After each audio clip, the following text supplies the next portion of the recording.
In the last video we study about the power of accommodation. क्या था power of accommodation? Eye lens की focal length change करते हैं। क्यों? ताकि इमेज बने हमेशा रेटिना पे, जबकि ऑब्जेक्ट आपके अलग अलग डिस्टेंस पे होते हैं। तो अलग अलग ऑब्जेक्ट डिस्टेंस के लिए आपको अगर फिक्स इमेज डिस्टेंस चाहिए दैट इज एट रेटिना, तो आपको क्या करना पड़ेगा, इस आई लेंस की फोकल लेंथ वेरी करनी पड़ेगी। ये हमने लास्ट वीडियो में पढ़ा था। और अगर हम ऐसा नहीं कर पाते हैं या कुछ और बायोलॉजिकल प्रॉब्लम हमारी आइज़ में हो जाती है, तो हमें नॉर्मल आई से बिना किसी सपोर्ट के हमें क्लियर दिखना बंद हो जाता है। ठीक है, फिर हम क्या करते हैं, लेंसेज पहनते हैं, फिर हमें चश्मे पहनने पड़ते हैं। तो आज हम जो मेनली 4 टाइप के डिफेक्ट ऑफ विजन होते हैं वो स्टडी करने वाले हैं। इस वीडियो में पहले 2 देखेंगे और अगले वीडियो में अगले 2 डिफेक्ट देखेंगे। ठीक है, नमस्कार, मेरे फिजिक्स के सारे उस्ताद, नाम शेखर, काम फिजिक्स को इजी बनाना। देखिए, सबसे पहला वाला डिफेक्ट कौन सा है, मायोपिया। ठीक है, इसका दूसरा नाम क्या होता है, नियर साइटेडनेस। देखो, नाम तो होता है नियर साइटेडनेस, लेकिन एक्चुअल में क्या है, इसमें जो पर्सन होता है वो पर्सन दूर के ऑब्जेक्ट क्लियर नहीं देख पाता है। और मेनली अगर मैं कहूँगा 60 to 70% या 80% लोग जो भी चश्मा पहनते हैं, आप देखते हो, आपकी क्लास में मिल जाएंगे, उनमें से 90% लोग इसी प्रॉब्लम से सफ़र करते हैं। वो मायोपिया ही उनके होता है। आप कैसे आइडेंटिफाई करेंगे, तो आप उनसे पूछ लीजिए कि आपको पास का से दिखता है या दूर का से दिखता है। तो आंसर क्या आएगा कि पास का तो हम बिना चश्मे के पढ़ सकते हैं, लेकिन दूर का पढ़ने के लिए हमें चश्मा लगाना पड़ता है। क्लास में देखते होंगे वो बेंच पे बैठते हैं और बेंच पे बैठ के वो चश्मा लगा के ही पढ़ते हैं। ठीक है, मेरी प्रॉब्लम भी सेम है, मुझे भी दूर का क्लियर नहीं दिखता है। यानी नियर पॉइंट तो मेरा 25 है, कल हमने डिस्कस किया था नियर पॉइंट, यानी पिछले वीडियो में नियर पॉइंट तो मेरा 25 फिक्स है, बिना चश्मे के मैं नियर पॉइंट को देख सकता हूँ। लेकिन ऑब्जेक्ट अगर मेरे से दूर होता जाएगा तो मुझे वो क्लियर दिखना बंद हो जाएगा। ठीक है, तो मायोपिया कौन सी प्रॉब्लम हुई, वो प्रॉब्लम जिसमें person can not C distant object clearly, दूर के ऑब्जेक्ट्स को क्लियर दिखता नहीं है, उन्हें ऐसे ब्लर दिखता है ना, धुंधला दिखता है। जैसे आप इमेजिन कर सकते हैं, जिसको देखो, जिसको प्रॉब्लम है उसे पता है कैसा दिखता है। और जो नॉर्मल आई वाले बच्चे हैं उनके लिए एग्जांपल ऐसे मान लीजिए, जैसे आजकल आप वीडियो एडिटिंग करते हैं तो आप डिमांड करते हैं कि मेरा बैकग्राउंड जो है वो ब्लर हो जाए। यानी बैकग्राउंड ब्लर हो जाएगा तो हमें ये तो दिखेगा कि हाँ कुछ पेड़ जैसा है, लेकिन उस पेड़ को हम क्लियर नहीं देख पा रहे। कुछ बिल्डिंग है लेकिन उस बिल्डिंग को हम क्लियर नहीं देख पा रहे हैं। ठीक है, तो वैसा ब्लर दिखना हमें शुरू हो जाता है। यानी सामने से कोई पर्सन अगर आ रहा है तो हमें ये पता है कि कोई आ तो जरूर रहा है, लेकिन उसको हम क्लियर नहीं देख पा रहे हैं कि वो है कौन एक्चुअल में, वो दिख रहा है आता हुआ कोई। ठीक है, तो वो ब्लर हमें दिखता है। तो डिस्टेंट ऑब्जेक्ट हम नहीं देख पाते हैं क्लियरली, जिसके मायोपिया होते हैं। ठीक है, इसका आंसर दूंगा कि इसको नियर साइटेडनेस क्यों बोलते हैं, जबकि दिखता दूर का नहीं इसमें।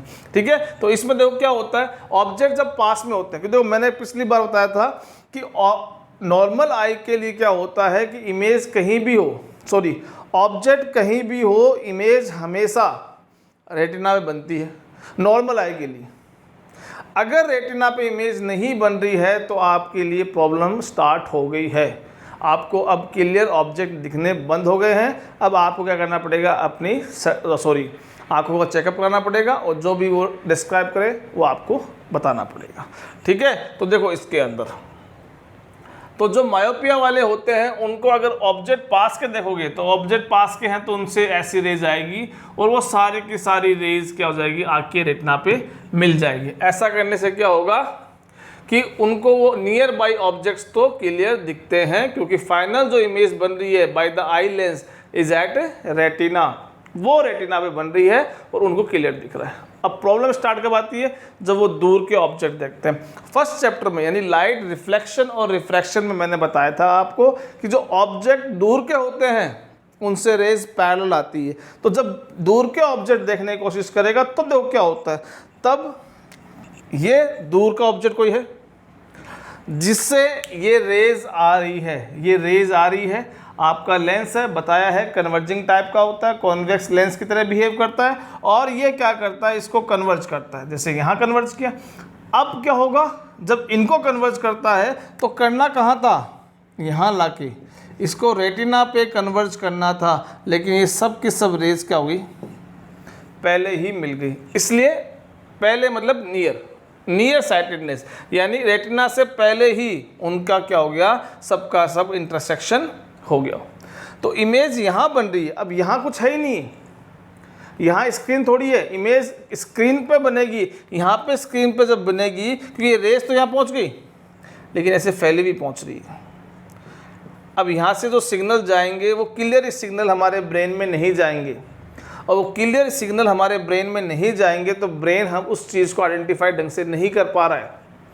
उसको सिग्नल तो मिल गए हैं कि कुछ ना कुछ लाइट यहाँ पे गिरी है, और वो सिग्नल वहाँ गए हैं और उन्होंने कोशिश की है आइडेंटिफाई करने की, लेकिन वो 100% आइडेंटिफाई नहीं कर पा रहे। अगर यही रेज यहाँ आके मिलती तो वो आराम से उस ऑब्जेक्ट को आइडेंटिफाई कर लेता। तो ये पहले मिल जाना, ये सबसे बड़ी प्रॉब्लम है, और इसी जो ये मैंने डायग्राम बनाया इसे हम बोलते हैं मायोपिक आई, वो आई जिसको दूर का सही से नहीं दिखता है। आगे समझ में? तो इसका रीज़न क्या है, क्यों ये होता है, what is the reason behind, what is the cause behind the myopia. Myopia के पीछे दो रीज़न है बेसिकली। एक तो क्या होता है, excessive curvature of eye lens. जो आपका आई लेंस होता है, ठीक है, अगर ये आई लेंस देखो, एक्सेसिव कर्वेचर मतलब क्या होता है, एक तो ये आई लेंस मैंने ड्रॉ किया, एक मैंने ये आई लेंस ड्रॉ किया। अब ज़्यादा कर्वेचर किसके पास है, ज़्यादा कर्वेचर इसके पास है। जो ज़्यादा कर्वेचर रखता है, पावर ऑफ लेंस मैंने पढ़ाया आपको, ठीक है, जो लेंस जितना मोटा होता है उसकी पावर ज़्यादा होती है, और जिसकी पावर ज़्यादा होती है उसकी फोकल लेंथ कम होती है। P = 1/f। फोकल लेंथ के पावर रेसिप्रोकल होती है, फोकल लेंथ अगर कम आ रही है इसका मतलब पावर ज़्यादा है। यानी जिन रेज को आगे जाके बैंड होना था, यहाँ आके आना था, इसको उसने ज़्यादा बैंड कर दिया, ज़्यादा एक्सेसिव बैंड कर दिया, और बैंड करने से इसको हल्का सा बैंड होते होते होते होते होते यहाँ मिलना था, लेकिन इसका एक्सेसिव कर्वेचर होने से इसकी थिकनेस बढ़ गई, उससे इसकी फोकल लेंथ कम हो गई, और फोकल लेंथ कम होने से आपको बता रखा है कि इसकी पावर बढ़ जाती है, और पावर बढ़ना मतलब ये उसको ज़्यादा डिग्री पे बैंड करता है। तो ज़्यादा डिग्री बैंड करने से ये यहीं आके सारी रेज मिल जाती है। यानी इसको थोड़ा सा कम बैंड करना चाहिए था, अगर वो थोड़ा सा कम बैंड करता तो ये सब जाके यहाँ मिलती हैं और हमारी कोई प्रॉब्लम नहीं आती। तो पहला रीज़न ये सकता है कि आपका जो आई लेंस है वो एक्सेसिव कर्वेचर का हो गया हो, ज़्यादा छोटा हो गया हो, ठीक है, किसी बायोलॉजिकल प्रॉब्लम से। एलोंगेशन मतलब आई बोल, मान लो आपका लेंस ओके है, लेंस में कोई दिक्कत नहीं है, लेकिन किसी बायोलॉजिकल प्रॉब्लम से क्या हुआ कि आपकी जो पहले आपकी आंख जो थी, मान लीजिए सही थी, आपकी जो आंख थी वो बिल्कुल सही थी, और आपका रेटिना यही था, यही आपका रेटिना था, लेकिन किसी बायोलॉजिकल प्रॉब्लम से क्या हुआ, ये रेटिना जो आपका आईबॉल है वो आईबॉल क्या हो गई, लंबी हो गई, बड़ी हो गई। बड़ी होने से क्या हुआ कि ये स्क्रीन पीछे की तरफ खिसक गई। अब लेंस तो अपना काम कर रहा है, लेंस तो जैसा था पहले भी वो यही इमेज बना रहा था, अब भी वो वही इमेज बनाएगा, लेकिन आपने स्क्रीन को पीछे कर लिया। यानी किसी बायोलॉजिकल प्रॉब्लम से आपकी आंखों में प्रॉब्लम हुई और आपकी आंखें है जो आईबॉल है वो फैल गई। फैलने से क्या हुआ, ये चली गई पीछे। इससे क्या हो रहा है कि अब ये इमेज रेटिना पे नहीं बन रही है। तो ये दो बेसिक रीज़न हैं यहाँ पे जिससे क्या होता है, हमें मायोपिया की प्रॉब्लम हो जाती है। अब लास्ट आता है कि इसका हम करेक्शन कैसे करें, कैसे हम इसमें सुधार करें। तो इसका सुधार करने के लिए हम क्या करते हैं, देखिए अगला डायग्राम खुद बनाते हैं अब कि इसको हम कैसे करेक्ट करें। तो एग्ज़ाम में यही आता है, 10th लेवल की CBSE में, RBSE में और किसी भी एग्ज़ाम में 10th लेवल के, कि आपको बताना होता है कि उस मायोपिया प्रॉब्लम होती क्या है। तो पहले बता दो कि in this problem the person will not able to see distant object clearly. Then they ask about the causes of the myopia. So the causes are the elongation of the eyeball and the excessive curvature of the eye lens. Now third thing they ask in this question in this topic is how can we correct the myopic eye. एक myopic आई को हम कैसे ठीक कर सकते हैं। तो देखो कैसे ठीक करेंगे, इसके लिए हम लेंस पहनेंगे। लेंस कौन सा पहनेंगे उसके लिए आपको याद करने की जरूरत नहीं, लॉजिक लगाओगे तो आपको समझ में आ जाएगा। तो पहले तो मैंने ये आई बॉल ड्रॉ कर दी, थोड़ी सी ये आई बॉल मैंने ड्रॉ कर दी, ठीक है। ये आपकी आई बॉल आ गई, ये आई बॉल आ गई, ठीक है जी। और वो अब रेज आ रही है, ये रेज जो आ रही थी ये तो क्या हो रही थी, कन्वर्ज होके यही मिल रही थी। ये तो प्रॉब्लम थी ना अपनी कि जो रेज आती है फार ऑब्जेक्ट से, दूर के ऑब्जेक्ट से, वो पहले ही मिल जाते हैं, उनको मिलाना कहाँ है, वहाँ। अब हम क्या कर रहे हैं, ये लेंस तो हम निकालने वाले हैं नहीं, ये तो चलो सर्जरी का ऑप्शन है, जो भी वो बात की बात है, हमें लेंस वाला ऑप्शन देखना है। तो ये जो लेंस है आर्टिफिशियल लेंस वाला देखना है, ये जो लेंस है उसको तो हम कुछ नहीं कर रहे। तू तेरा काम कर, तुझे उस लाइट को बैंड करना, तू बैंड कर, ठीक है, जो भी तेरी पावर है उस अकॉर्डिंग तू बैंड कर। लेकिन अगर हम क्या करते हैं, उसको अगर रेज डायरेक्ट जो ऐसे आ रही है वो डायरेक्ट रेज ना दे के उसको थोड़ी फैली हुई रेज दे, जो फैली हुई रेज उसके पास आएगी, अब उसको वो कन्वर्ज करने की कोशिश करेगा। ये तो अपना काम करेगा, उसे कन्वर्ज करने की कोशिश करेगा। लेकिन अब ये रेज आ रही है, ऐसी रेज आ रही है, उसको तो ये ऐसे कन्वर्ज करेगा इस पॉइंट पे सपोज। और अगर ये रेज ऐसी आ रही है, ऐसी फैली हुई आ रही है, तो उसको जब कन्वर्ज करेगा तो कन्वर्ज करते करते करते करते थोड़ा सा वो आगे चला जाएगा, यानी रेटिना पे पहुंच जाएगा। कैसे, देखो एग्जाम्पल ड्रॉ करता हूँ मैं। जैसे मैंने ये फार ऑब्जेक्ट से रेज ले ली और मैंने यहाँ पे कौन सा लगाऊंगा, डाइवर्जिंग लेंस। क्यों डाइवर्जिंग, क्योंकि ये तो क्या करता है, रेज को डाइवर्ज करता है। तो ये डाइवर्जिंग लेंस गया, डायग्राम ड्रॉ कर रखा, ये तीनों रे आपके पास आई और यहाँ से ये डाइवर्ज होके यहाँ गई, ये डाइवर्ज होके ऐसे आई और ये डाइवर्ज होके ऐसे आई। अब जो रेज पहले बिल्कुल स्ट्रेट आ रही थी उसको ये कन्वर्ज करके यहाँ मिला रहा था, अब भी इसको कन्वर्ज ही करना है, लेकिन इसको हमने ऐसे फैली हुई रेज दे दी। अब इनको वो कन्वर्ज करने की कोशिश करता है, इसको अब ये कन्वर्ज करने की कोशिश करता है, तो ये एक ज़्यादा डिस्टेंस ट्रेवल करके फिर कन्वर्ज होते हैं।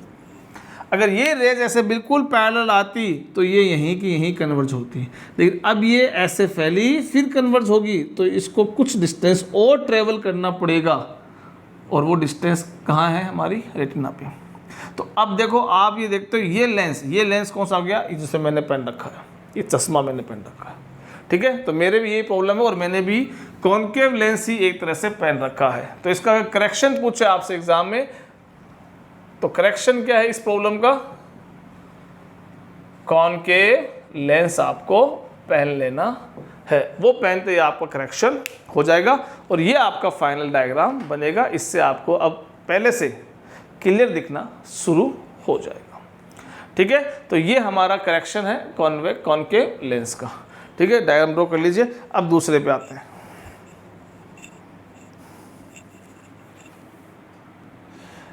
अब देखिए हाइपरमेट्रोपिया एक दूसरा कोज है, दूसरा डिफेक्ट ऑफ विजन है। इसमें क्या होता है कि पर्सन को नियर बाई ऑब्जेक्ट्स क्लियर नहीं दिखते हैं, पास के ऑब्जेक्ट क्लियर नहीं दिखते हैं। और आप अपने लाइफ में, आपके आस पड़ोस में, अपने घर में भी बहुत सारे ऐसे जनरली एजेड पर्सन देखते हैं जो पूरे दिन भर तो बिना चश्मे के रह सकते हैं। वो बाइक चलाते हैं तो बिना चश्मे चलाते हैं, कार चलाते हैं तो बिना चश्मे चलाते हैं। लेकिन अगर उनको न्यूज़पेपर पढ़ना हो, मोबाइल देखना हो, कोई ऐसे देखते हो कि बच्चा ने कुछ नंबर देखने होते तो मोबाइल निकालते तो पहले चश्मा पहनते हैं, ठीक है। चश्मा पहन के वो देखते हैं और चश्मे का काम हो गया, डाल लेते हैं, बाइक चला रहे हैं। तो ऐसे बहुत से लोग होते हैं जिनको पास के ऑब्जेक्ट क्लियर दिखते नहीं हैं, और वो जब भी पास का कोई काम करना होता है, लैपटॉप चलाना होता है, मोबाइल चलाना होता है, कुछ पेपर पढ़ना होता है, या लेडीज़ में सिलाई करनी होती है, तो वो चश्मा पहनते हैं, अदरवाइज़ नहीं पहनते। तो उनको क्या होता है, दूर के ऑब्जेक्ट तो क्लियर दिखते हैं, तो दूर से जो रेज आएगी वो तो इसका मतलब क्या हुआ, सारी की सारी उनका लेंस जो है वो रेटिना पे मिला देगा। लेकिन उनके लिए पास वाले ऑब्जेक्ट जो होंगे उनसे जो रेज आएगी उनको इनका लेंस कन्वर्ज करेगा, फोकस करने की कोशिश करेगा रेटिना की तरफ, लेकिन उसकी फोकल लेंथ फोकल लेंथ ज़्यादा होने से क्या होता है, वो उनको और आगे ले जाके यहाँ मिलाता है, इसलिए बोलते हैं इसको फार साइटेडनेस। तो इसको आगे लेके ये जाके मिला रहा है, यानी इसका मतलब ये मिल नहीं रहा आई में, यहाँ से लेके यहाँ तक कहीं भी नहीं मिल रही, ये रेज एंटर हुई लेकिन ये रेटिना पे आके मीट नहीं कर रही है। इसका मतलब यहाँ पे क्या हुआ, यहाँ पे सिग्नल तो जनरेट हुआ लेकिन क्लियर इमेज का सिग्नल जनरेट नहीं हुआ, उनको अब पास के ऑब्जेक्ट ब्लर दिख रहे हैं। ठीक है, क्यों दिख रहे हैं, क्योंकि ये रेज सारी की सारी आके यहाँ मैच नहीं करी। तो इसका दो रीज़न हो सकते हैं, एक तो क्या होगा फोकल लेंथ इंक्रीज हो जाए, यानी पहले मान लो इसकी फोकल लेंथ आपकी ठीक थी, आपकी ये आपका रेटिना है सपोज, और आपकी जो रेज आ रही है वो सब रेज आपका जो लेंस है वो रेटिना में मिला रहा था, लेकिन किसी बायोलॉजिकल प्रॉब्लम से मान लीजिए या इसका एक्सेसिव कर्वेचर हो जाता है, सॉरी कर्वेचर थोड़ा कम हो जाता है, तो उसकी फोकल लेंथ क्या हो जाती है, कम हो जाती है। फोकल लेंथ ज़्यादा, सॉरी उल्टा बोल दिया मैंने, फोकल लेंथ इंक्रीज हो जाती है। इंक्रीज होने से अब ये ज़्यादा डिस्टेंस ट्रेवल करके फिर यहाँ मिलेगा, क्योंकि ये फोकल लेंथ पहले थी इसकी, ये इसकी फोकल लेंथ पहले थी, अब इसकी फोकल लेंथ क्या हो गई, इंक्रीज हो गई है। तो फोकल लेंथ इंक्रीज होने से इसकी जो फोकसिंग पावर है वो कम हो जाएगी और ज़्यादा डिस्टेंस पे जाके इन दोनों रेज को ये मिलाएगा। दूसरा मान लो कि आपकी लेंस की फोकल लेंथ ओके, आपके लेंस की फोकल लेंथ बिल्कुल ठीक है, लेकिन आपकी कुछ बायोलॉजिकल प्रॉब्लम होने से आईबॉल पहले तो आपकी बड़ी थी, आईबॉल आपकी पहले बड़ी थी लेकिन फिर वो आईबॉल एक तरह से सिकुड़ गई होगी, छोटी बन गई होगी, उससे जो रेटिना जो स्क्रीन है वो खिसक के आगे आ गई, जबकि लेंस आपका वही काम कर रहा है, वो इसको रेज को वहीं लेके जा रहा है जहाँ पहले वाला रेटिना था। तो ये दो रीज़न हो सकते हैं। तो अब आप देखो एक तरह से पिछले वाले का बिल्कुल ऑपोजिट सारी चीज़ें हैं, चाहे उनकी प्रॉब्लम हो, पहले वाले को तो दूर का नहीं दिखता था, अब वाले को पास का नहीं दिखता है।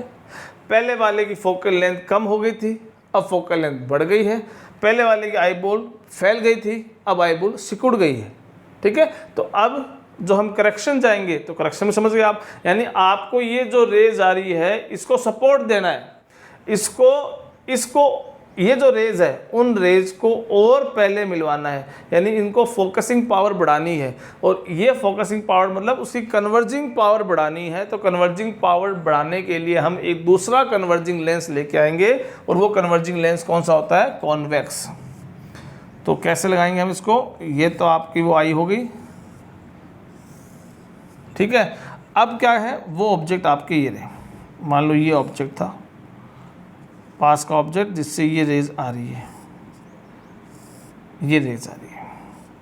ठीक है, अब मैंने क्या कर दिया, आगे एक लेंस और लगा दिया। कौन सा लगाया इस बार, कॉन्वेक्स। तो ये क्या करेगा, इसके पास ये रेज गई, इसके पास ये रेज गई, ये क्या करेगा, उसको कन्वर्ज करेगा, थोड़ा बहुत ये कन्वर्ज करेगा, फिर आगे भेजेगा, फिर आपका आई लेंस है, आंखों का लेंस है, वो दोबारा अपना काम करेगा, अब वो भी कन्वर्ज करेगा और कन्वर्ज करके वो आपकी रेज को मिला देगा।